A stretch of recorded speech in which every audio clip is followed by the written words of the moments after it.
Mr. Speaker, we are navigating a world more volatile than we've seen in decades, and it's critical that we unite on issues of economic security and global conflict. These are not just buzzwords, they are realities that affect everyday lives. Yet, in the midst of this chaos, we saw a remarkable moment unfold on live television when Katie Hopkins confronted Keir Starmer, leaving him visibly uncomfortable. It took just 5 seconds for her to rattle the Labour leader. But what did she say that struck such a nerve? Before we delve into that, I need to ask for a small favor. If you appreciate this content, take a moment to like this video and subscribe to our channel. Over 98% of you are watching without subscribing. It costs you nothing but makes a significant difference for us. Did you hit that subscribe button? Great, thank you. Now, back to the video. Hopkins unleashed a barrage of accusations, ranging from the struggles of pensioners to the censorship of dissenting voices. Starmer's reaction, or lack thereof, has many questioning not just his leadership but his connection to the everyday Britons he claims to represent. "Hi, I'm Keir Starmer," he might say, "and I'm here because I promised to fix things." But many are left wondering if he's even aware of the problems plaguing the working class. When Hopkins accused him of being out of touch, she made a bold claim that aligns with the current economic struggles gripping the nation. Inflation is soaring, energy prices are skyrocketing, and wages are stagnating. Families are feeling the financial strain, and Hopkins drove her point home with a heart-wrenching story of an 84-year-old woman who refuses to turn on her heating until midday, terrified of her energy bills. It's a grim reality that many pensioners face: heat or eat. Starmer, who claims he's fighting for the interests of ordinary people, seems disconnected from these harsh realities. Hopkins didn't stop there. She went on to criticize the so-called billionaire class running the country, pointing out that both the current Prime Minister and his Chancellor have exploited tax avoidance schemes. "We've got a billionaire Prime Minister," she declared, "and they're smearing a working-class woman." The juxtaposition of Starmer's promises against the backdrop of rising taxes and increasing costs feels like betrayal to those already struggling to get by. Public frustration is mounting, and it's no wonder why. Starmer's response to these pointed accusations? He faltered. His body language spoke volumes as he appeared visibly uncomfortable, struggling to articulate a strong rebuttal. This reaction is likely to fuel further criticism of his leadership style. In previous statements, Starmer acknowledged that things would get worse before they got better. But for many Britons already at breaking point, that's cold comfort. His inability to connect with the people he claims to represent raises serious questions about his effectiveness as a leader.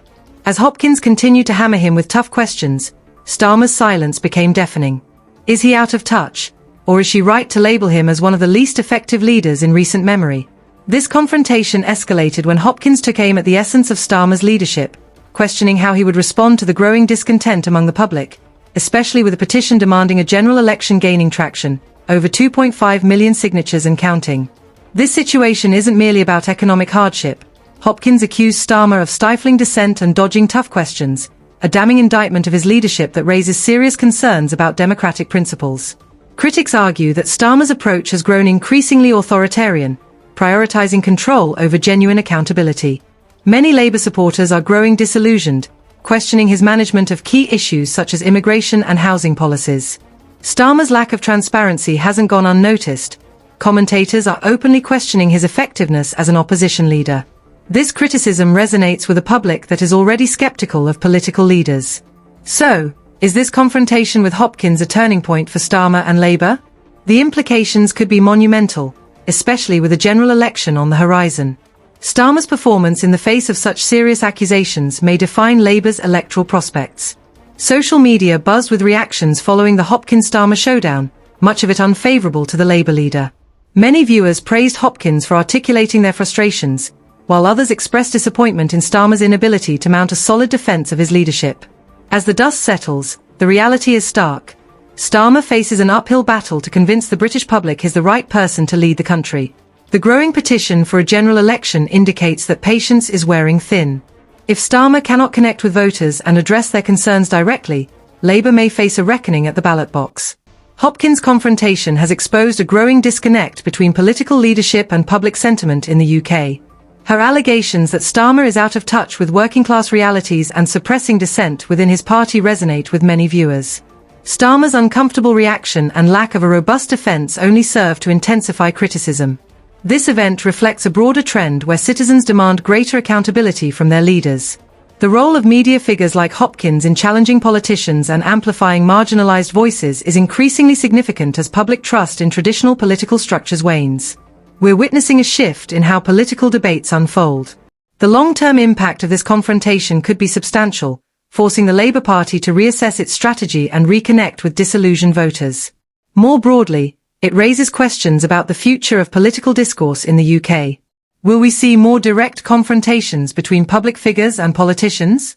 How will this affect the way leaders engage with the public and address their concerns? As we move forward, one question looms large. Can the current political system adapt to meet the growing demands for transparency and accountability, or are we witnessing the beginning of a more fundamental shift in British politics? The stage is set, and the stakes have never been higher.